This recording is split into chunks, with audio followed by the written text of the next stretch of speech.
My brother's wife was still smiling when the housekeeper placed the photograph on the dining table. Not a document. Not a key. A photograph. The room went quiet in a way I had never heard before. Even the refrigerator seemed to stop humming. My brother Grant reached for it first. Mrs. Bell put one hand over the picture. Not fast. Not dramatic. Just certain. Not yours, she said. Grant looked at her as if an appliance had spoken out of turn. His wife Meredith set down her wine glass so carefully the stem clicked against the table. I remember noticing that sound. Tiny. Polite. Mean. I had no idea what was in the photograph yet. I only knew one thing. For the first time since I had walked back into that house, someone had said no to Grant. And it wasn't me. 12 hours earlier, I had driven through the old neighborhood with both hands tight on the wheel. The streets looked smaller than I remembered. Split-level houses, wide lawns, basketball hoops leaning at the edge of driveways, American flags clipped to porch railings, the kind of suburb that tried very hard to look peaceful. My stepmother, Elaine, had lived there for 31 years. I had lived there for 6. Long enough to learn where the floorboards creaked. Not long enough to be called family without a pause. Elaine had died on a Thursday morning in a rehabilitation hospital outside Columbus. Heart failure, the nurse said. Peaceful, the obituary said. But peaceful is a word people use when they don't know what else to say. Grant called me 2 days after the funeral. You should come by, he said. His voice had that careful softness people use when they are preparing to be cruel. For Elaine's things, I asked. For closure, he said. I almost laughed. Closure is another word people use when they already decided what happens next. I arrived just after noon. The house smelled like lemon polish and old carpet. Someone had opened the curtains in the living room, but the light still looked tired. The furniture was the same. Beige sofa, dark coffee table, the framed watercolor of a covered bridge over the mantel. Elaine had bought it at a church auction. Grant had hated it. Now it was still hanging there because removing things too quickly made people talk. Meredith met me in the foyer. She wore cream slacks, pearl earrings, and a cardigan the color of oatmeal. Her hair was smooth in a way that looked expensive without looking rich. That was Meredith's skill. Appearing modest at a luxury price point. Claire, she said, touching my shoulder. Not hugging me. Just touching the place where a hug might have happened. I'm so glad you came. Behind her, Grant stood near the staircase with his hands in his pockets. He had our father's height and Elaine's confidence. He had never needed to raise his voice. People moved aside for him before he asked. Traffic okay, he said. It was fine. He nodded, already done with the subject. We did not talk about Elaine at first. We talked about coffee. About whether I wanted water. About the weather turning cold too early. Meredith asked if I was still working at the public library in Dayton. She said it kindly, but with the faint surprise people show when your life remains smaller than they expected. I am, I said. That must be peaceful, she said. Peaceful again. The word was starting to feel like a drawer people kept shoving me into. Grant cleared his throat. We should sit. We moved into the dining room. The table had been polished, 6 chairs, 5 empty. One pulled out for me as if I were a visitor at a meeting. A manila folder sat near Grant's place. Beside it was a suitcase. Old brown leather, scuffed corners, brass latches. Elaine's suitcase. I knew it immediately. She had kept it at the top of the hall closet. When I was 16, I used to imagine running away with it, not because I hated the house, because I never knew how long I was allowed to stay. Meredith noticed me looking at it. We found some of your mother's things, she said. She caught herself too late. Elaine's things, she corrected. I looked at the suitcase. My mother died when I was 9. Meredith's face tightened. Of course, I'm sorry, I know what you meant. Grant sat down. Claire, we want this to be simple. There it was. The clean sentence before the dirty one. He opened the folder. Elaine's estate is straightforward. The house passes through the trust. Dad's retirement accounts were already settled years ago. Most personal property stays with the residents. He looked up at me. You understand? I did not answer right away. Outside, a landscaping crew started somewhere down the block. A leaf blower rose and fell like a machine trying to erase evidence. Grant continued. Elaine left no specific provision for you. Meredith folded her hands. Her wedding ring caught the light. We know that may feel painful, she said. Painful. Not wrong. Not unfair. Just painful like weather. Grant pushed the suitcase forward a few inches. She did keep some things. Photos, old letters, clothing. We thought you might want them. I looked at the suitcase again. It sat between us like a settlement offer. What about the house, I asked. Grant blinked once. The house. I lived here. For a while, he said. 6 years became a while in his mouth. I helped Elaine after Dad died, I said. Meredith leaned forward. And no one is minimizing that. People only say that when they are about to minimize something. Grant's voice stayed even. But you've been independent for years. Elaine and I discussed her wishes many times. She wanted the house to remain in the family. I looked at him. I'm not family. He inhaled through his nose. Not annoyance exactly. More like disappointment that I had forced him to be direct. You know what I mean. I did. That was the problem. Meredith reached for the folder and pulled out a printed sheet. We're planning to list the house after the first of the year. It's too much to maintain. Property taxes, repairs, insurance. It makes sense. Makes sense. Another phrase used to flatten grief into math. Grant tapped the suitcase lightly. You can take this today. Stay tonight if you need to, but we'd like the rooms cleared by morning. The realtor is coming this week. I stared at him. By morning. He looked almost gentle then. Dragging this out won't help anyone. For a moment I saw us at 17 and 12. He was home from college. I was at the kitchen table doing homework. Elaine had asked him to help me with algebra. He had glanced at my worksheet and said she'll figure it out. That had been Grant's way of loving me. Standing close enough to be seen. Never close enough to help. I put my hands in my lap. I felt the seam of my coat under my thumb. A loose thread had worked its way out near the cuff. I pulled it once. Then stopped. I'm not going to argue, I said. Meredith's shoulders softened. Grant nodded, satisfied. Good. I looked toward the kitchen. Is Mrs. Bell still here? Their expressions changed before either of them spoke. It was subtle, but I saw it. A flicker. Like a porch light in a storm. Meredith gave a small laugh. Mrs. Bell? She was Elaine's housekeeper. Grant leaned back. She comes twice a week, mostly out of habit. Elaine was loyal to people. There was something in the way he said loyal, as if it were a charming weakness. I'd like to see her, I said. Meredith smiled more fully now. A relieved smile. Almost amused. Claire, whatever you think Mrs. Bell knows, she's 82. She forgets where she puts the dish towels. Grant gave a short laugh. Not cruel enough to call cruel. Worse. Casual. She's not part of this. I looked at the suitcase. Then at the folder. Then at the two people who had decided my place before I arrived. Call her anyway, I said. Grant's smile thinned. Why? I did not know why. Not exactly. But I remembered Mrs. Bell standing at the kitchen sink after my father's funeral washing glasses no one had asked her to wash. I remembered her pressing a sandwich into my hand when Elaine was upstairs crying. I remembered her saying, "Eat before people start telling you who you are." At 16, I thought she was talking about relatives. At 52, I understood she had been talking about survival. I'd like to say goodbye, I said. Meredith looked at Grant. Grant looked toward the kitchen, annoyed now. She's in the laundry room. He raised his voice. Mrs. Bell. No answer.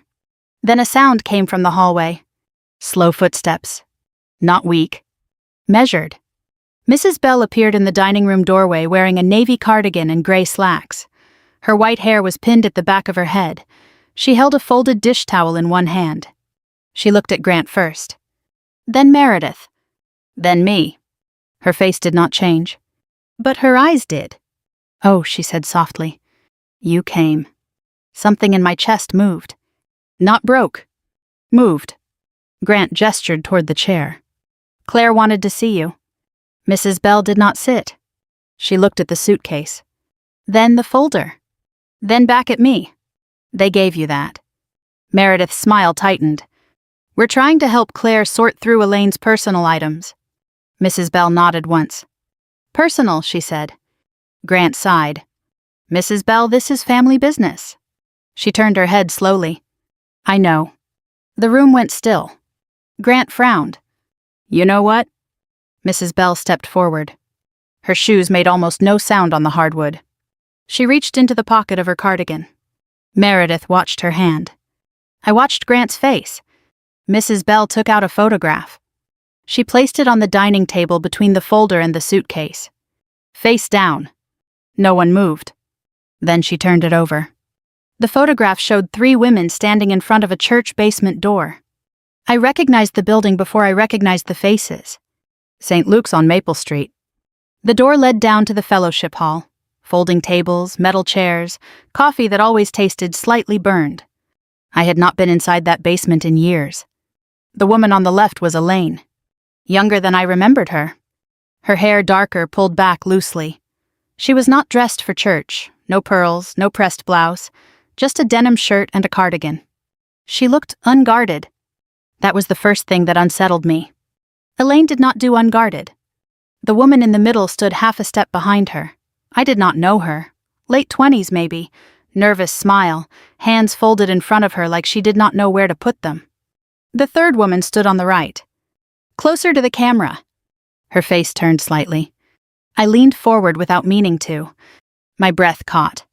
It was me. Or someone who looked like me at 20. Same narrow jaw, same dark hair, same habit of tucking it behind one ear. But I knew the difference immediately. The girl in the photograph looked steadier than I had been. More certain. I did not remember that moment. I did not remember standing there. Grant's chair scraped the floor. That's not you, he said quickly. His voice was too fast.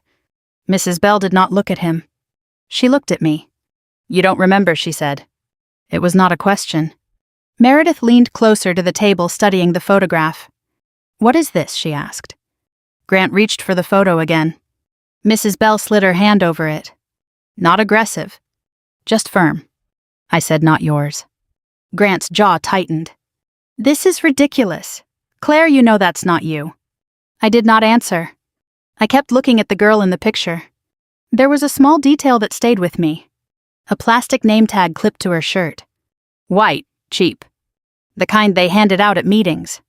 The writing was too small to read from where I sat. Mrs. Bell lifted the photograph slightly and angled it toward me. Look, she said.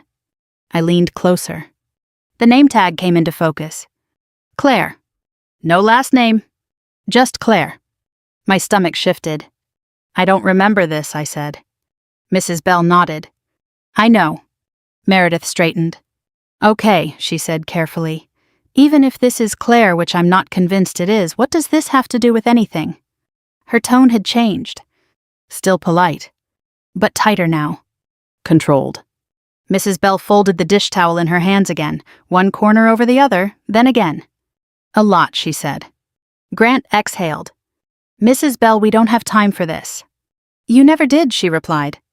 He blinked. That caught him. What does that mean?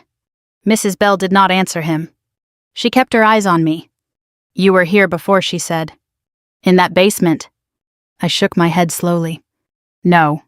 But even as I said it, something inside me shifted. Not a memory. Not yet. Just a sense that I was standing too close to something I had not been allowed to see. I moved in when I was 16, I said, after my mom died. Mrs. Bell tilted her head. That's when you stayed, she said. Not when you came. The words landed quietly, heavier than they sounded. Meredith let out a short breath.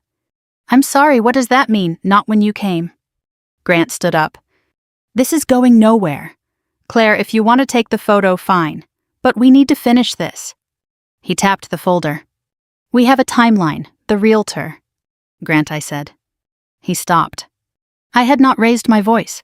I rarely did. But I heard something in it that made him pause. What, he asked. I looked at the photograph again. At Elaine. At the girl who might have been me. At St. Luke's, I said. Did Elaine volunteer there? Meredith answered before Grant could. Everyone volunteers somewhere. It's not unusual. Mrs. Bell gave a small, almost private smile. She didn't volunteer, she said. She built something. Grant shook his head. Built what? Mrs. Bell finally looked at him. You wouldn't know, she said. He laughed. Short. Sharp. That's convenient. It is, she replied. Silence settled again. Not empty this time. Tight. Like a string pulled too far. I reached for the photograph. Mrs. Bell did not stop me. The paper felt older than it looked, slightly worn at the edges, one corner soft from being handled. How long have you had this? I asked. A while, she said. Did Elaine give it to you? Yes. When? Mrs. Bell's eyes moved past me for a moment as if she were checking something behind my shoulder. Before she got sick, she said, That's not helpful, Grant muttered. Mrs. Bell ignored him. She told me to wait, she added. To wait for what? She met my eyes again. For you to come back. The room shifted. Not physically, but in the way people do when a conversation moves somewhere they did not agree to go. Meredith crossed her arms lightly. This is getting very strange. It's not strange, Mrs. Bell said. It's just not your story. Meredith's lips pressed together. Grant rubbed the back of his neck. Claire, he said softer now, you don't have to get pulled into this. Elaine did a lot of things for people, church groups, donations, that kind of thing. It doesn't change anything. I looked at him. What doesn't it change? The house, he said, the estate, none of this affects that. There it was again. The line he kept returning to. The boundary. Money here. Everything else outside. Mrs. Bell let out a quiet breath. That's what you think, she said. Grant's patience thinned. Then explain it, he said, clearly. She did not. Instead, she walked to the sideboard and set the folded dish towel down. Then she came back and pulled out the chair at the head of the table. Elaine's chair. She sat. Not like a guest. Like someone who had always had permission. Meredith noticed. I saw it in the way her shoulders lifted. Just slightly. Grant noticed too. He did not say anything. But he did not sit back down either. Mrs. Bell placed her hands on the table. Flat. Steady. Your stepmother, she said to me, didn't like people who needed to be seen helping. I listened. She liked people who helped without being watched. That's not an answer, Meredith said. It is, Mrs. Bell replied. You just don't like it. Grant stepped closer to the table. What exactly are you suggesting? Mrs. Bell looked at him. Then at me. I'm not suggesting anything, she said. I'm showing her something. I felt a slow, unfamiliar sensation move through me. Not anger. Not yet. Something closer to alignment. As if pieces that had been kept apart were beginning to recognize each other. Show me what I asked. Mrs. Bell nodded once. Good, she said. She reached for the photograph again. Turned it over. There was writing on the back. Faint. Blue ink. Elaine's handwriting. I knew it immediately. Rounded letters. Careful loops. I had seen it on grocery lists, birthday cards, reminders taped to the refrigerator. Mrs. Bell slid the photo toward me. Read it, she said. I turned it so the light from the window hit the surface. The ink had faded, but the words were still there. Just clear enough. Claire, first night. She didn't want to stay. I stopped. My throat tightened. Below it, another line. Came back anyway. I stared at the words. First night. Didn't want to stay. Came back anyway. A memory flickered. Not whole. Just a fragment. A folding chair. The smell of coffee. A woman saying, you don't have to talk if you don't want to. I closed my eyes for a second. Then opened them again. That's not Grant began. It is, Mrs. Bell said quietly. I looked at her. What is this? I asked. She held my gaze. Where she met you, she said. The room went still again. But this time it felt different. Not like something ending. Like something beginning. Grant let out a breath. This is absurd. Meredith shook her head. Claire, please don't let this confuse you. Grief does strange things to memory. People fill in gaps. I'm not filling anything in, I said. My voice surprised me. It sounded level. Almost calm. I looked down at the photograph again. At the girl who might have been me. At Elaine standing beside her. Unposed. Unprotected. What happened in that basement, I asked. Mrs. Bell leaned back slightly in Elaine's chair. Her hands folded now. Patient. Depends, she said. On what? On whether you want to remember, she said. I did not answer right away. I felt Grant watching me, measuring, waiting for me to step back into the place he had prepared for me. The place where I took the suitcase.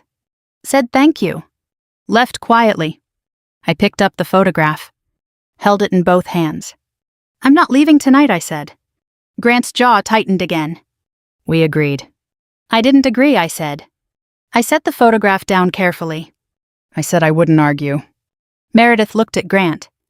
Grant looked at me. For the first time since I arrived, I saw something new in his expression. Not anger. Not control. Uncertainty. Just for a second. Then it was gone. We have plans tomorrow, he said. So do I replied. Mrs. Bell watched the two of us. Silent. Still. Like she had been waiting for that exact moment. I looked back at the photograph one more time. At the name tag. At the handwriting on the back. At the version of me I did not remember. What else did she leave, I asked. Mrs. Bell's eyes softened. More than you think, she said. And less than they can control. I slept in the smaller bedroom at the end of the hall. Not my old room? That had already been cleared. The bedspread was new, neutral, the kind of thing you buy when you expect to sell a house. No personal marks, no dents in the pillow, no memory attached. I lay on my back and listened. The house had a different sound at night than it used to. The air vents clicked more, the pipes carried a dull, steady hum. Somewhere outside, a car door shut, then quiet again. I held the photograph in my hand, not studying it, just holding it. The paper warmed slowly under my fingers. First night. She didn't want to stay. Came back anyway. I tried to place it. The church basement. The folding chairs. The smell of burnt coffee. Something about a metal table. A woman with a pen. I closed my eyes. Nothing settled into place. Just fragments. Loose. Unwilling. I didn't force it. I had learned a long time ago that forcing memory only gave you what you expected to find. Not what was actually there. I sat up. Turned on the lamp. The light was too bright for the hour. I walked to the closet. Empty. A few plastic hangers left behind. I ran my hand along the bar. Cold. Clean. Prepared for someone else. I went back to the bed and picked up the photograph again. The girl in the picture looked directly at the camera. Not smiling. Not guarded. Just present. I wondered what it would feel like to look at someone like that. To not be calculating how you were being seen. To not be adjusting. I set the photograph on the nightstand. Face down. I didn't want to keep looking at it. Not yet. Down the hall I heard a door open. Then close. Soft footsteps. Mrs. Bell. I knew her rhythm. Unhurried. Deliberate. I waited.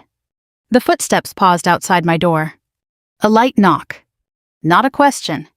More like a notice. I'm awake, I said. She opened the door without pushing it fully in. Just enough to look at me. You should sleep, she said. So should you. She nodded. Old habits, she replied. I gestured toward the chair in the corner. Do you have a minute?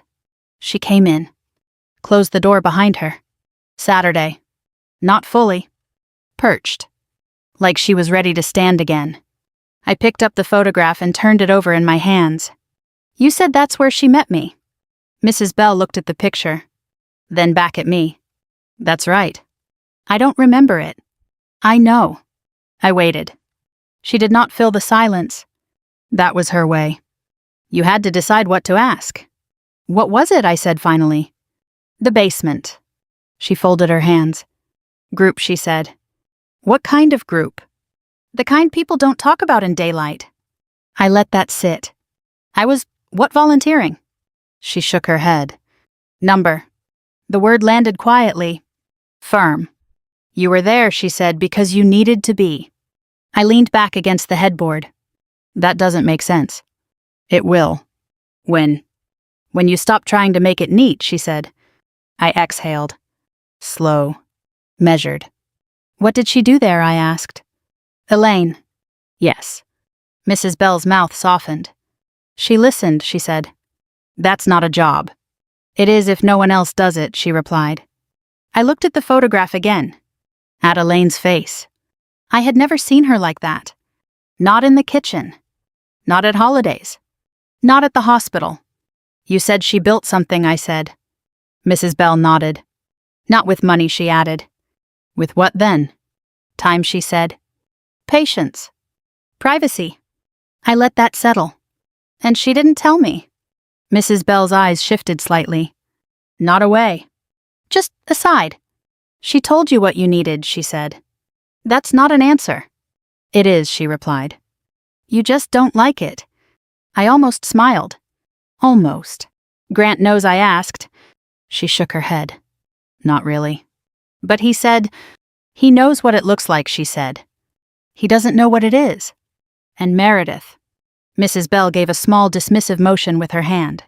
She knows what helps her, she said. That's all. I sat with that.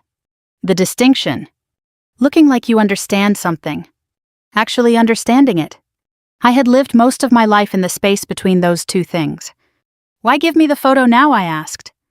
Timing, she said. That's vague. It's accurate. I looked at her. You were waiting for me to come back. Yes. What if I didn't? She shrugged. Then I would have waited longer? There was no drama in it. No urgency. Just certainty. I felt something shift again. Not a memory. Not a conclusion. A position. A place I could stand. Grant wants me out by morning, I said. He always did. I looked at her. What does that mean? She held my gaze. He didn't know what to do with you, she said. After your father died. I swallowed. That's not new. No, she agreed. But it matters now. Why? Because now you get to decide what to do with him, she said. The sentence stayed with me. Longer than it should have. I looked down at my hands. They were steady. That surprised me. I had expected something else. Anger. Or panic. Or the old familiar need to smooth things over. To make it easier for everyone else. That impulse was still there. But it felt optional. Where is it, I asked. Mrs. Bell's head tilted slightly. The basement, I said. St. Luke's. She studied me for a moment. Then nodded. Still there, she said. Same place. Same place. I let out a slow breath. I want to go. Not tonight. Why not? Because you're tired, she said. And because you won't see it clearly if you rush. I did not argue. Not because she was right. Because I knew she was. When I asked, in the morning, she said, before they wake up. I nodded. That made sense. I looked at the photograph one more time. Then set it down on the nightstand again. Face up this time. I did not turn it away. Mrs. Bell stood. Moved to the door. Paused. You don't have to remember everything she said. Just enough. For what? She looked back at me. To know where you stand. Then she left. The house settled again. Quiet. Contained. I turned off the lamp. Lay back down. This time I did not try to remember. I let the fragments sit where they were. Unfinished. Uncertain. Real. Down the hall I heard a floorboard shift. Then another. Grant. Moving. Checking. Making sure things were still where he left them. I closed my eyes. For the first time since I arrived, I was not thinking about leaving. I was thinking about staying. Not in the house. In the conversation. In the version of myself I had stepped into without planning to. Morning would come quickly. And with it whatever waited in that basement. I did not know what I would find there. But I knew this. It would not belong to Grant. Or Meredith. It would not fit inside the folder on the table. It would not be something that could be handed to me in a suitcase. I turned onto my side. The photograph caught the light from the hallway. Just enough for me to see the outline of my own face in it. Uncertain. Present. Waiting. What did she build? I whispered into the dark. No one answered. But for the first time I felt like I was asking the right question. Mrs. Bell was already in the kitchen when I came downstairs. It was not yet 6. The windows were still dark. The backyard looked flat and colorless beyond the glass, the patio furniture covered in gray, weatherproof cloth. Mrs. Bell stood at the counter buttering toast. 1 slice? Cut diagonally. Elaine used to cut toast that way. I noticed before I wanted to. Coffee, Mrs. Bell asked. Yes. She poured it into one of Elaine's old mugs. Blue ceramic. A small chip near the handle. Grant and Meredith had replaced most of the kitchen things with cleaner, newer versions. White plates, matching glasses, neutral towels. But somehow this mug had survived. Mrs. Bell set it in front of me. Drink before we go, she said. I wrapped my hands around it. The warmth helped. Not enough. But some. Do they know we're leaving? I asked. They'll know when they wake up. That sounds like something people say before trouble. Mrs. Bell's mouth moved slightly. Almost a smile. Trouble already came, she said. We're just walking through it. I took a sip. The coffee was stronger than I expected. Across the hall, the dining room sat untouched from the night before. The folder was still on the table, the suitcase still beside the chair. I looked at it longer than I meant to. Mrs. Bell noticed. That suitcase isn't yours, she said. It has my name on it now. No, she said. It has their decision on it. I did not answer. She placed the toast on a napkin and slid it toward me. Eat. I'm not hungry. Eat anyway. I obeyed. Not because she ordered me. Because there was comfort in being told something simple. Chew. Swallow. Stand up. Put on your coat. We left through the back door. Mrs. Bell locked it behind us with a key from her own ring. I watched her do it. How many keys do you have? I asked. Enough. That was all she said. Her car was a 10-year-old Buick parked at the curb under a maple tree. The windshield had a thin skin of frost along the edges. She drove with both hands on the wheel, her seat pushed forward, her eyes steady on the road. The neighborhood slid past us quietly. Dog walkers. Porch lights. A man in running clothes checking his watch at the corner. Normal life. The kind that continues even when a person's history has started to loosen under her feet. St. Luke's was 12 minutes away. The church looked smaller than it had in my memory. Red brick, white trim, a signboard near the lawn announcing a coat drive and a Wednesday grief group. The parking lot was nearly empty. Mrs. Bell pulled around to the side entrance. The basement door. The same one from the photograph. I sat still for a moment. My hand stayed on the door handle. Mrs. Bell did not rush me.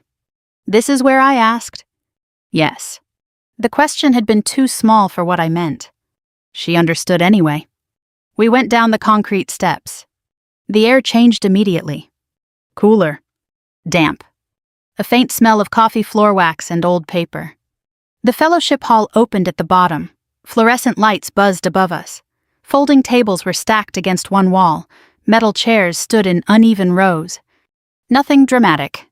Nothing sacred. Just a church basement. And still my chest tightened. A woman came out of a small office near the back. She was in her late 60s with silver hair cut short and reading glasses hanging from a cord around her neck. Mrs. Bell, she said. Then she looked at me. Her expression softened in a way I did not understand. Claire. I did not know her. But she knew me. Mrs. Bell touched my elbow lightly. This is Nora Fields, she said. She ran the program after Elaine got sick. The program, I repeated. Nora nodded. Not officially at first. Official things require forms. Elaine hated forms when people needed help quickly.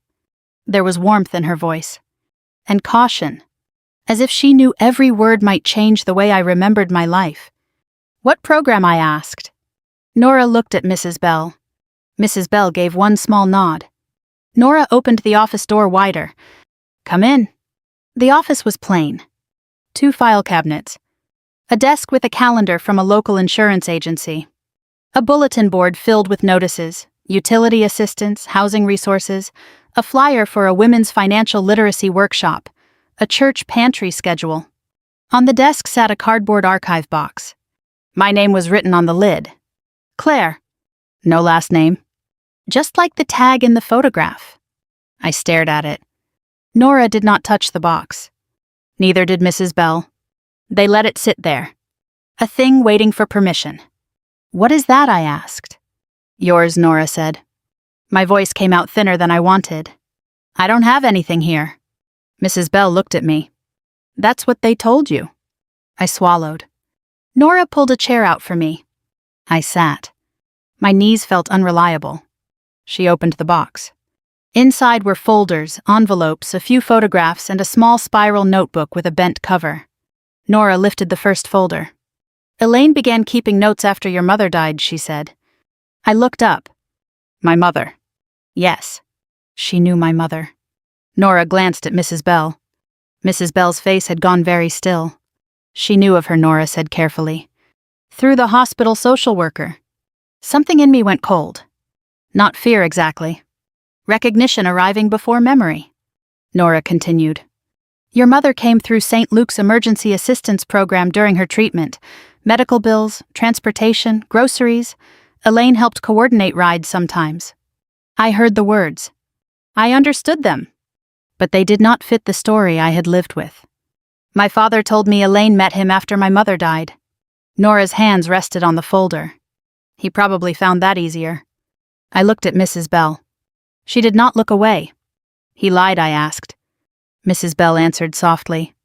"He simplified." That almost hurt more. A lie admits wrongdoing. A simplification pretends life was too complicated for you to deserve the truth. Nora opened the folder. There was a photocopy of an old hospital parking receipt. A handwritten schedule. Names. Dates. Elaine's handwriting next to my mother's first name. Then mine. Claire, needs quiet, does not like people touching her shoulder, eats only if someone else starts first. I stopped reading. My throat closed. Mrs. Bell moved slightly, but she did not reach for me. Thank God. I could not have borne comfort yet. Nora slid the spiral notebook toward me. This was Elaine's. I opened it. The first pages were lists, gas cards, school supplies, a winter coat, then notes. Not sentimental. Practical. Precise. Claire watched the door the entire time. Claire said she does not want another woman trying to be her mother. Claire came back today. Claire took a sandwich but hid it in her coat pocket. Claire asked if staying somewhere means owing them something. I covered my mouth with one hand. The room blurred. Not with dramatic tears. With the quiet violence of being known when you had believed yourself unseen. Mrs. Bell's voice came from beside me. She never told you because she thought you'd run. I shook my head. I did run. Once Mrs. Bell said, "Then you came back." The photograph. First night. She didn't want to stay. Came back anyway. A memory opened then. Not all at once. Just enough. I was 14, not 16. Sitting in this basement with a paper plate on my lap. Potato chips. Half a sandwich. Elaine sitting 2 chairs away, not beside me. Giving me space like it was something valuable. I remembered saying, "I'm not going home with you." And Elaine saying, "Then don't call it home yet." I pressed my fingers to my eyes. No one spoke. Nora waited. Mrs. Bell waited. The fluorescent light hummed above us. When I lowered my hand, Nora had placed another envelope on the desk. "This is harder," she said. I looked at it. My father's name was written across the front. My stomach tightened. "What is it?" "Letters," Nora said. "Elaine wrote to him before they married, about you." I did not move. Mrs. Bell spoke carefully. "You don't have to read them now." But I did. I opened the envelope. The first letter was dated 2 years after my mother died.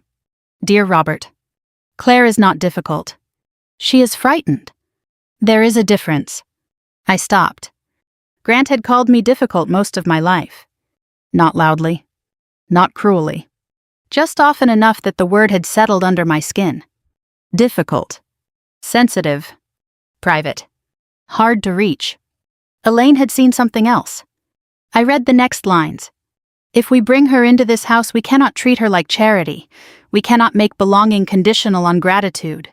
She has already lost too much to be asked to perform appreciation for shelter. My hand trembled once. Only once. Nora's eyes were wet, but she did not interrupt. I kept reading. Grant will struggle. He likes order, he likes knowing who belongs where. But he must not be allowed to make her feel like a guest in a place we ask her to live. There it was. Not a misunderstanding. Not something I had imagined. Elaine had seen it before it hardened into a family pattern. She had named it. And still it had happened. That was the rupture. Not that Grant had failed me. I had known that in pieces. The rupture was that Elaine had known he might. And she had tried to stop it. For years I had told myself I was peripheral because no one had noticed. Now I understood. Some people noticed. They just died before their noticing could protect you forever. Nora handed me one final page. This was written last spring, she said. Elaine's handwriting was weaker here. Less rounded. But still hers. If Claire ever comes back and they try to make her feel like nothing, show her the beginning. Not the bank papers. Not the house papers. The beginning. She needs to know she was not brought in as an obligation. She was chosen. I placed the page on the desk. Very carefully. As if it might bruise. Mrs. Bell looked at me. I could not read her expression. Maybe she was grieving too. Maybe she had been grieving longer than I had. She chose me, I said. My voice sounded strange. Young. Mrs. Bell nodded. More than once. I looked down at the box with my name on it. The folders. The notes. The proof that I had not imagined the hunger. Or the fear. Or the strange guarded mercy Elaine had offered without demanding I call it love. Outside the office, a door opened upstairs. Footsteps echoed faintly above us. Nora glanced toward the ceiling. Mrs. Bell did too. I knew before anyone said it. Grant. He had followed us. Or found us. Or finally realized that the parts of a family story he did not control were still real. The basement door opened. His voice carried down the stairs. Claire. I did not stand. I looked at the photograph on the desk. At Elaine's handwriting. At the sentence that had changed the ground beneath me. She was chosen. Then I heard Grant start down the steps. Grant came down the basement stairs like a man entering a room he expected to own. That was his way. Not swagger. Nothing so obvious. He simply carried a quiet assumption that spaces would rearrange around him. He stopped halfway down when he saw Nora. Then Mrs. Bell. Then the open box on the desk. His eyes moved once across the papers. Fast. Controlled. Not fast enough. What is this, he asked. No one answered right away. The silence bothered him more than accusation would have. He came the rest of the way down. His coat was unbuttoned, his hair still damp from a quick shower. He must have left the house in a hurry after noticing my car gone or Mrs. Bell's Buick missing from the curb. Meredith was not with him. That surprised me. Then it didn't. Meredith preferred rooms where she understood the lighting. This basement was not one of them. Claire Grant said softer now. I woke up and you were gone. I didn't leave town. That's not what I meant. I know. He looked at Nora again. Nora? She gave him a small nod. Grant. You should have called me if Claire wanted records. Nora's expression did not change. They aren't your records. His mouth tightened. They concern my family. Mrs. Bell spoke from beside the file cabinet. They concern hers. Grant turned toward her. The irritation in his face sharpened. You need to stop doing that. Mrs. Bell folded her hands in front of her. Doing what?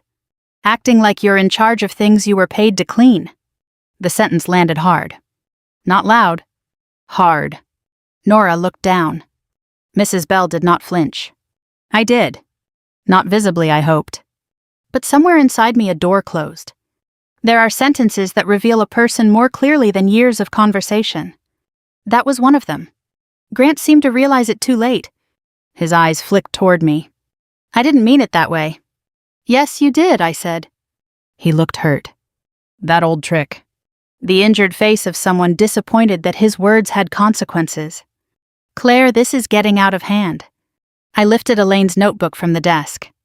The bent spiral cover made a soft scraping sound against the wood. Did you know about this? He glanced at it. Number. Did you know Elaine met me here before I moved into the house? His jaw shifted. I knew she volunteered. That's not what I asked. He looked away. Not far. Just toward the bulletin board where a flyer about financial literacy curled slightly at the corner. I knew there was some church thing, he said. Some church thing. He exhaled. Claire, I was 19. I wasn't involved in every detail of Dad's life. No, I said, but you were involved enough to decide I was temporary. His face changed. For a second I saw the boy under the man. The one who came home from college and found a grieving girl at the kitchen table. The one who did not want another person needing things from his father. The one who learned to call discomfort order. I didn't decide that, he said. You acted like it. He did not answer. Nora closed the box gently, leaving the notebook outside. The sound was small but final. Grant watched her. What else is in there? Nora looked at me. My choice? That alone felt new. For years, information in my family had moved around me, above me, behind me. It arrived already interpreted. Now a woman who barely knew me was waiting for my permission. Notes, I said, letters, records of what Elaine built here. Grant rubbed one hand over his face. You mean the Women's Fund? I went still. Mrs. Bell looked at him. So did Nora. There it was. Not ignorance. Not completely. He knew enough to name it when cornered. You knew, I said. Grant's hand dropped. Not like this. But you knew. He looked at the floor. Yes. The word did not satisfy me. I thought it might. It didn't. It only opened another room. How long? He breathed in. After Dad died, Elaine asked me to help move some accounts. Small things, donations, checks from church people. She was helping women leave bad situations, get apartments, manage bills. He looked at Nora. I didn't know she kept all this. Nora's voice stayed even. She kept records because people disappear when records don't exist. Grant flinched slightly. I'm not the enemy here. Nobody said anything. That was answer enough. He turned back to me. Claire Elaine helped a lot of people. That doesn't mean this house becomes some kind of memorial project. I almost smiled. Not because it was funny. Because he still thought the argument was about the house. You told me I had nothing here, I said. His lips parted. No defense came quickly enough. You handed me a suitcase. I was trying to make a painful process clean. Clean for whom? He looked at me then. Really looked. Not at the librarian from Dayton. Not at the awkward half-sister who came for holidays and left early. At the woman standing in a church basement with his mother's handwriting in her hands. I didn't know what you wanted, he said. That was closer to truth. Still not enough. You never asked. His shoulders lowered a fraction. A tiredness moved through him. For the first time since I had arrived, he looked older than me. Not in years. In burden. I was trying to keep everything from becoming sentimental, he said. Why? Because sentiment makes people unreasonable. No, Mrs. Bell said. We all turned. She had moved closer to the desk. Her hands were still folded. Her voice was quiet. Sentiment makes people visible. Grant said nothing. That sentence found him. I saw it. A small tightening around his eyes. Nora opened a drawer and took out another folder. She placed it in front of me. This is the public part, she said. Public? The part Elaine allowed to be shared if the family tried to shut the program down. Grant's head snapped toward her. Shut it down. Nora looked at him calmly. You stopped the monthly checks in March. His face hardened again. I paused them. Elaine was in rehab. The finances needed review. You paused rent support for 3 women, Nora said. One went back to her husband for 6 weeks because she couldn't cover the deposit. The basement seemed to shrink. Grant's mouth opened. Then closed. He had not expected names. Consequences. Faces. He expected numbers to remain numbers. That's not fair, he said. I didn't know that. You didn't ask, Nora replied. The repetition was almost cruel. But it was earned. I looked at the folder. Inside were thank you notes. Not polished. Not performative. A woman named Angela thanking Elaine for paying a car repair so she could keep her job. A woman named Denise writing that her daughter slept through the night for the first time in months. A woman named Marcy saying she opened her own checking account at 47. Small things. Huge things. American things people pretend are simple until they are the ones without a car, a lease, a bank card, a safe door. I felt my anger changing shape. It had started as personal. My room. My suitcase. My place in the family. Now it widened. Not dramatically. Just enough to include other women who had been told they were too emotional, too dependent, too difficult, too much. Elaine had not been sentimental. She had been practical in the most radical way. She had helped women stand. Then she had kept proof. I closed the folder. What happens to the fund now? I asked. Nora looked at Grant. Then at me. That depends on whether the family continues it. Grant straightened. There are financial realities. Of course, I said. He seemed relieved by the word. Then I continued. Let's look at them. His relief disappeared. I turned to Nora. Who manages the account? Technically, the house trust supports it, she said. Elaine structured donations and household surplus through the same maintenance fund. Quietly. It was not elegant, but it worked. Grant shook his head. That's exactly why I paused it. It's messy. No, I said, it's inconvenient. He looked at me. I heard my own voice and recognized something new in it. Not force. Wait. You want the house clean for sale, I said. Clean records, clean story. Elaine is a generous woman who hosted church luncheons and wrote sympathy cards. I placed my hand on the notebook. But she was also this. Grant looked at the notebook. He did not touch it. This doesn't have to be ugly, he said. That almost broke my restraint. Not because he was wrong. Because he was still managing tone instead of truth. It already was, I said. You just weren't the one feeling it. He looked away. Nora gave us space. Mrs. Bell did too. That was the kindness of older women. They knew when not to rescue a man from discomfort. I picked up the photograph. The one from the table. Elaine, the unknown woman, me. I want to meet them, I said. Grant turned back. Who? The women she helped. His expression changed. Claire, that's private. So was my life, I said. And everyone seemed comfortable discussing that over a suitcase. He did not answer. Nora spoke gently. Some may not want contact. Then I won't ask twice. She studied me. Then nodded. There's a meeting tonight, not formal, coffee, updates. Elaine used to come when she could. Mrs. Bell looked at me. She would sit in the back. Of course she would, I said. For the first time that morning, something like grief rose cleanly in me. Not confusion. Not injury. Grief. For the Elaine I had known badly. For the Elaine who had known me better. Grant checked his watch. A reflex. A terrible one. Mrs. Bell noticed. So did I. He lowered his hand. Too late. I need to call Meredith, he said. I'm sure you do. He flinched at that. Good. Not because I wanted to hurt him. Because I wanted him to hear himself through someone else's silence. He started toward the stairs. Then stopped. Claire. I looked at him. He seemed to search for the right sentence. Something clean. Something useful. Nothing came. Finally, he said, I didn't know she wrote that about you. I held the notebook against my chest. She did. He nodded once. Not apology. Not yet. But not dismissal either. He went upstairs. His footsteps faded. Nora exhaled slowly. Mrs. Bell moved to the coffee pot in the corner and poured herself a cup like we had all just finished a long committee meeting. I almost laughed.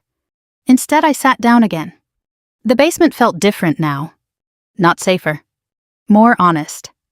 I opened Elaine's notebook to the page I had marked with my finger. Claire is not difficult. She is frightened. There is a difference. I read it again. Then once more. Not to hurt myself. To let the right words replace the old ones. By evening, I would meet women who knew Elaine in ways I never had. And Grant would have to decide whether reputation mattered more than repair. But sitting there in the church basement with coffee cooling beside me and Mrs. Bell humming softly near the counter, I understood something. I had not come back to claim a house. I had come back to stop being handed a smaller version of myself. By 5 that evening, the church basement smelled like coffee again. Not fresh coffee. The honest kind. Burned at the bottom of the pot, poured anyway because people needed something warm to hold. I sat in the back row with Mrs. Bell beside me. Nora had asked if I wanted to introduce myself. I said no. Not because I was ashamed. Because I wanted to listen before I became a person in the room. Women came in slowly. A nurse still in scrubs. A woman with a toddler asleep against her shoulder. A retired teacher with a canvas tote from the public library. A younger woman in a grocery store uniform name tag still pinned crookedly to her shirt. They did not look like tragedy. That was the first thing that struck me. They looked tired. Careful. Practical. They looked like women standing in checkout lines, waiting rooms, school offices, apartment leasing offices. Women who knew how to lower their voices on the phone. Women who kept documents in plastic folders. Women who smiled at people who had power over rent, custody, employment insurance. Elaine had known them. Not as causes, as people. Nora began the meeting by mentioning Elaine's death. No one cried loudly. A few women looked down. One pressed her thumb against the edge of her paper cup until it bent. She didn't like speeches, Nora said. A soft laugh moved through the room. She liked follow-through. That made more women smile. I felt it in my chest. A small sharp ache. Nora continued. We are reviewing the support fund. There was a pause earlier this year, but we're working on restoring it. The word pause traveled through the room differently now. Not as administration. As consequence. The grocery store woman looked up. So did the nurse. Mrs. Bell sat very still beside me. Then the basement door opened. Grant came in first. Meredith followed him. She had changed clothes. Of course she had. A navy dress, low heels, hair pinned back. She looked like someone arriving at a school board meeting prepared to sound reasonable. Grant scanned the room and found me. His face tightened. Meredith's eyes moved from woman to woman, measuring the social shape of the place. Then she smiled. Soft. Public. Claire, she said. Several heads turned. My name sounded different in her voice here. Less private. Less controllable. Grant cleared his throat. Nora, we thought we should attend. Nora nodded. You're welcome to listen. Meredith's smile held. Of course. They sat 2 rows ahead of me. Not beside me. That was fine. Their distance said what politeness did not. Nora returned to the meeting. A woman named Angela spoke first. She was maybe 40, wearing a red sweater with one sleeve slightly stretched at the wrist. I got the apartment, she said. The room responded with quiet approval. Not applause, exactly. More like relief passed hand to hand. Angela looked embarrassed by the attention. It's small, she added, but the landlord accepted the letter from the program. Nora smiled. Small counts. Angela nodded. My son has his own drawer now. No one laughed. No one needed explanation. A drawer meant stability. A drawer meant morning clothes in the same place as night clothes. A drawer meant a child did not have to keep socks in a backpack. Meredith shifted in her chair. I saw it. So did Grant. Another woman spoke about a credit union account. Another about a court appointment she was afraid to attend alone. The retired teacher said she could drive her. The nurse offered to switch shifts if needed. This was not charity.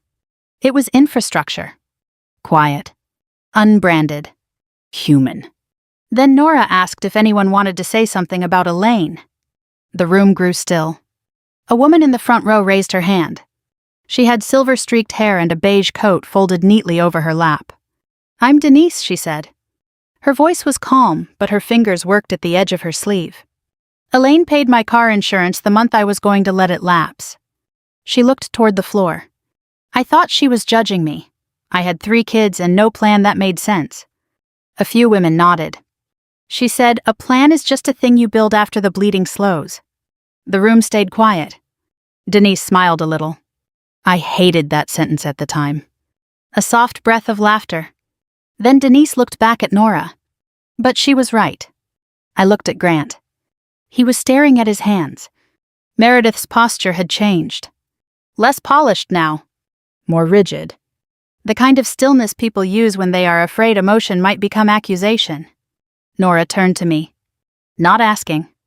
Just leaving space. I stood before I could talk myself out of it. The chair gave a small scrape against the floor. Everyone looked back. I held the photograph in one hand and Elaine's notebook in the other. "My name is Claire," I said. My voice was steady. "I'm Elaine's stepdaughter." The word stepdaughter hung in the air. I had said it thousands of times before. This time it felt less like an asterisk. "I didn't know about this place," I continued. "Not really." Mrs. Bell looked down at her hands. "I knew Elaine as the woman who married my father, the woman who made lists, bought practical shoes, folded napkins into rectangles, sent birthday cards 2 days early." A few people smiled. I thought she was careful because she didn't want life to be messy. I looked at the notebook. I'm beginning to understand she was careful because life already was. No one spoke. I could feel Grant watching me, but I did not look at him yet. "She wrote something about me once," I said. I opened the notebook. My fingers found the page without effort now. "Claire is not difficult. She is frightened. There is a difference." The words moved through the room. Slowly. I saw women receive them in different places. Face. Hands. Shoulders. Denise closed her eyes. Angela looked down at her cup. The young woman in the grocery uniform swallowed hard. I closed the notebook. I spent a long time believing difficult was my name. I let that stand. Not dramatic. True. And today I learned Elaine knew the difference before I did. I looked at Grant then. He did not look away. That mattered. Not enough. But it mattered. "I don't know yet what happens with the house," I said, or the fund, or the family version of this story. Meredith's expression tightened at the word family. "But I know this much. Whatever Elaine built here should not disappear because it is inconvenient to explain." The room stayed still. Then Nora nodded once. The meeting continued after that. Practical again. Phone numbers. Rides. Forms. Childcare. A repair estimate. No grand transformation. No cinematic applause. Just women building a Tuesday night sturdy enough to hold Wednesday. After the meeting, people stood in small clusters. A few introduced themselves to me. Not with pity. With recognition. Angela shook my hand and said, "She talked about you once." My chest tightened. "What did she say?" Angela smiled. "She said you returned library books early." I laughed. A real laugh. Small but mine. She would notice that. She said people who return things carefully usually know what it feels like to borrow safety. I could not answer. Angela squeezed my hand once and let go. Grant was waiting near the stairs. Meredith stood beside him, arms crossed under her coat. Not angry exactly. Exposed. That was different. Claire Grant said. I walked over. Mrs. Bell stayed near the coffee urn. Close enough to hear. Far enough to let it happen. Grant looked tired. Meredith looked ready. Those are not the same thing. Meredith spoke first. I think tonight became more personal than it needed to be. I looked at her. It was personal before I walked in. She blinked. Grant put a hand slightly out, not touching her. A signal. Let me. She closed her mouth. He turned to me. I was wrong to give you the suitcase like that. The apology surprised me. Not because it was enough. Because it was specific. I waited. He continued. I thought if we handled things cleanly, no one would get pulled into old grief. Whose grief? He looked at the floor. Then back at me. Mine, he said. The word changed the air between us. Meredith looked at him. Maybe she had not expected that either. Grant's voice lowered. When Dad married Elaine, I thought I'd lost my place. Then you came and I thought there was even less room. I listened. Carefully. Not softening too quickly. Not hardening for sport. I made you the proof of that, he said. There it was. Not perfect. But true. I let myself believe you were temporary because it made me feel permanent. Meredith looked away. That sentence cost him something. I could see it. I can understand that I said. His shoulders eased slightly. Then I added, I can understand it without excusing what you did. He nodded. I know. Meredith's voice was quieter now. Grant didn't mean to hurt you. I looked at her. That has been the family defense for a long time. She flushed. Not dramatically. Just enough. I continued. Intent matters, but impact stays. Mrs. Bell moved behind us, collecting cups into a plastic tub. One by one. Clink. Clink. Clink. Grant glanced toward the sound. Maybe he was remembering what he had said to her that morning. Maybe not. He turned. Mrs. Bell. She looked up. He swallowed. What I said earlier was disrespectful. Yes, she said. No cushioning. His mouth tightened. Then relaxed. I'm sorry. She studied him. I accept that you said it. It was the most Mrs. Bell response imaginable. Not forgiveness. Not punishment. A receipt. Meredith stared at her, unsure whether to be offended. I almost smiled again. Grant turned back to me. What do you want, Claire? I used to dread that question. Because wanting made you vulnerable. Wanting gave people a way to call you unreasonable. This time I had an answer. I want the fund restored, I said. Fully. No pause without Nora and the advisory group agreeing. Grant nodded slowly. I can work with that. I want the house sale delayed until we understand what Elaine intended this place to support. Meredith started to speak. Grant lifted a hand. She stopped. I can agree to delay, he said, not forever. I didn't ask for forever. He nodded again. And I want the story corrected. What story? Meredith asked. The one where Elaine was generous in public and practical in private, but I was just the stepdaughter who drifted in and out. Grant looked at me. How? I don't know yet, I said, but I want my place in it named accurately. Not inflated, not softened, just accurately. He looked at the photograph in my hand. Then at me. Okay, he said. Meredith's eyes flashed. Grant. Okay, he repeated. The word did not fix us. Nothing that simple could. But it opened a door that had been painted shut for years. Later, as we walked out to the parking lot, the air had turned colder. The church sign glowed faintly near the road. Coat Drive Saturday. Grief Group Wednesday. Ordinary Mercy listed in removable letters. Grant stopped beside his car. Claire. I turned. He looked smaller under the parking lot light. Or maybe I had stopped shrinking myself around him. I don't know how to be your brother, he said. The sentence was plain. Awkward. Late. I held my coat closed against the wind. Then don't start by being in charge, I said. He looked at me for a long moment. Then nodded. Behind him, Meredith stared at the pavement. Mrs. Bell unlocked the Buick. I got in on the passenger side. As we pulled away, I looked back once. Grant was still standing there. Not triumphant. Not defeated. Just standing. For once without deciding where everyone else belonged. The house did not sell that winter. That was the first change. Not a dramatic one. No judge's order. No family explosion.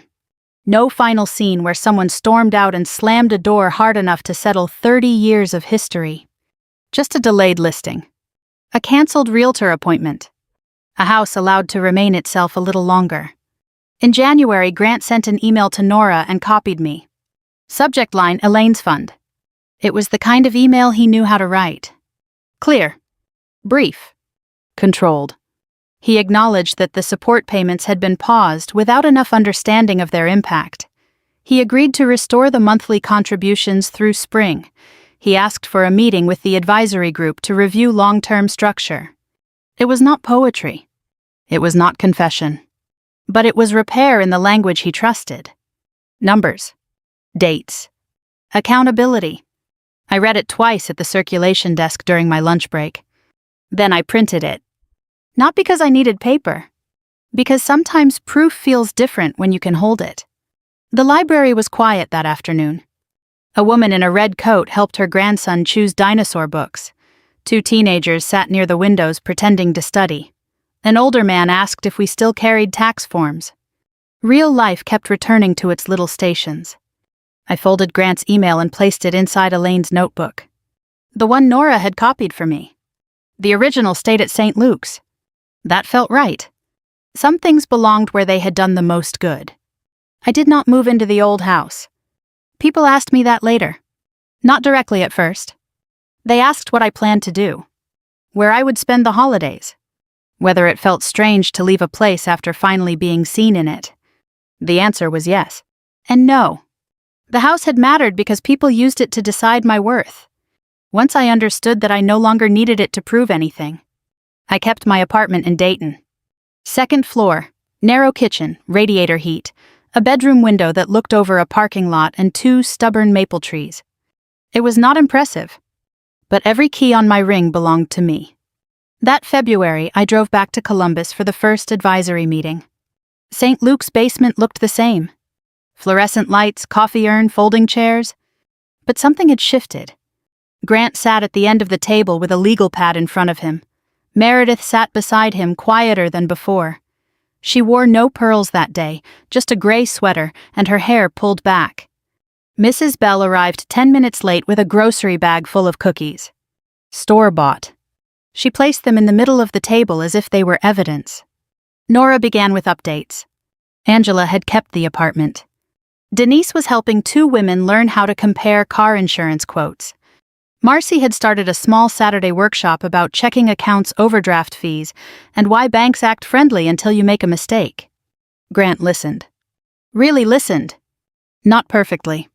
Sometimes his pen moved too quickly, as if he wanted to convert pain into action items before it had finished speaking. But when Nora told him that flexibility mattered more than efficiency, he did not argue. He wrote it down. Meredith surprised me that day. Near the end, she cleared her throat. I could help with resumes, she said. The room turned toward her. She touched the edge of her notebook.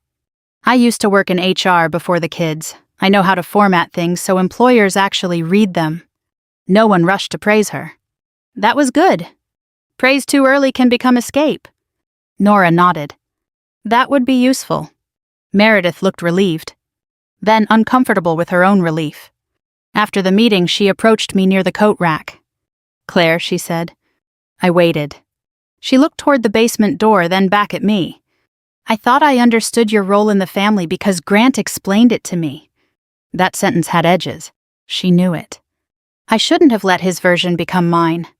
I looked at her. It was not an apology dressed in silk. It was plainer than that. Better. Thank you for saying that, I said. She nodded. Then added, I'm not sure how to fix it. Start by not fixing me, I said. She gave a small, startled laugh. Not because it was funny, because it was true. I can try that, she said. That was enough for the moment. Spring came slowly. The old house changed use before it changed ownership. On Tuesday evenings, Nora held meetings in the dining room instead of the church basement when St. Luke's had scheduling conflicts. At first, Grant hated it. I could tell. Women sitting around Elaine's polished table with notebooks and coffee cups did something to his memory of the house. It made the rooms less curated, less available for a future buyer's imagination. But it also made the house honest. Elaine's chair stayed at the head of the table. No one sat in it. Not because we made a shrine of her. Because some absences deserve shape. Mrs. Bell still came twice a week. She claimed she was there to keep things from falling into dust. But I knew better. She was there to make sure no one polished the truth away. One Saturday in April, Grant and I cleaned out the hall closet together. It was his idea. That alone would have surprised the old version of me. We found umbrellas, board games, a box of Christmas candles, and the brown leather suitcase. The one he had handed me. He stood with it in both hands. For a moment, neither of us spoke. Then he set it on the floor between us. I hate this thing now, he said. I looked at it. The scuffed corners. The brass latches.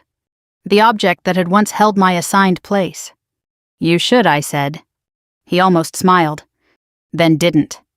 What do you want to do with it? I thought about it. Throwing it away would have been satisfying for a second. Keeping it would have been a burden. So we emptied it. Inside were old scarves, a few photographs, a stack of cards Elaine had never mailed. At the bottom was a folded church bulletin from years ago. St. Luke's. Emergency assistance dinner. Elaine had circled the time. 7 p.m. On the back in her handwriting she had written one sentence. Bring Claire if she lets me. I sat back on my heels. Grant read it over my shoulder. His face changed. Softened, then tightened again. Grief does that. It opens, then protects itself. I didn't know, he said.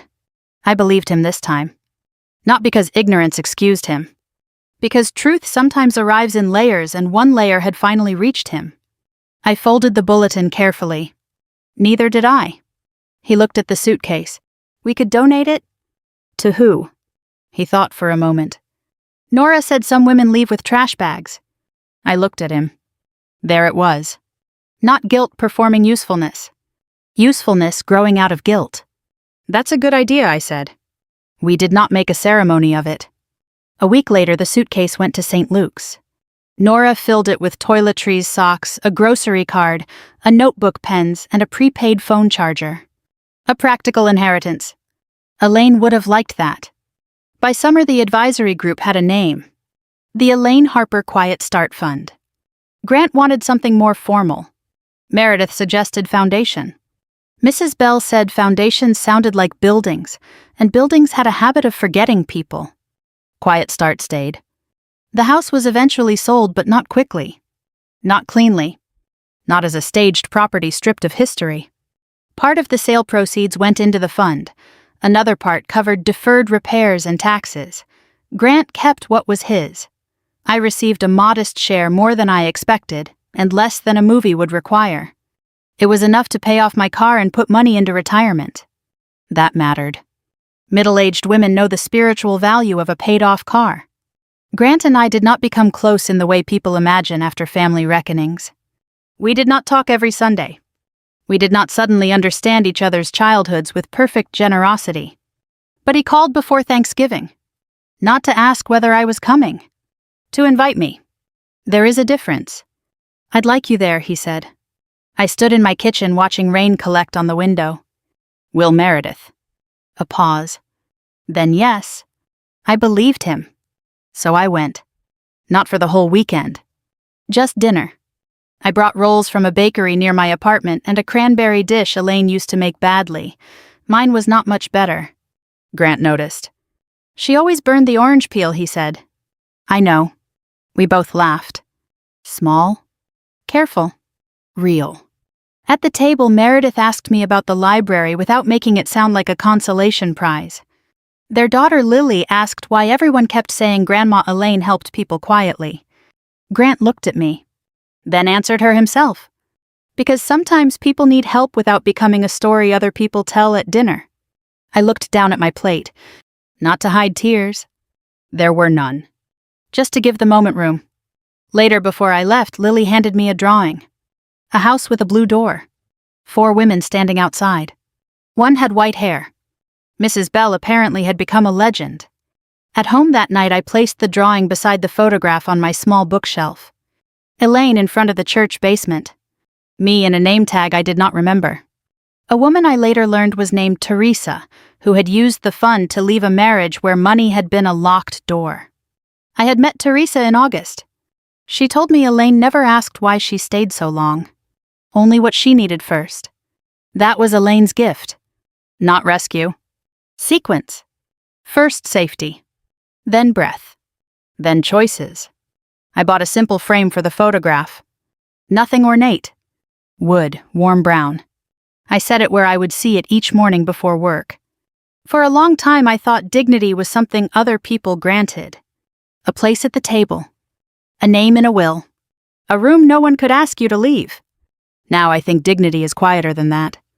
It is the moment you stop accepting the smallest version of yourself just because it makes others comfortable. It is asking one more question. Staying one more minute. Reading the back of the photograph. Letting the truth arrive without begging it to be pretty. If you have ever been made to feel like a guest in your own family, I hope you remember this. You are not nothing because someone said so. You are not difficult because your pain inconvenienced someone's order. And sometimes the person who truly saw you was quieter than the person who claimed the room. If this story stayed with you, tell me where you're listening from. And if you've ever had to reclaim your place in a family, a home, or your own life, share what helped you stand again. Someone reading your words may need them tonight.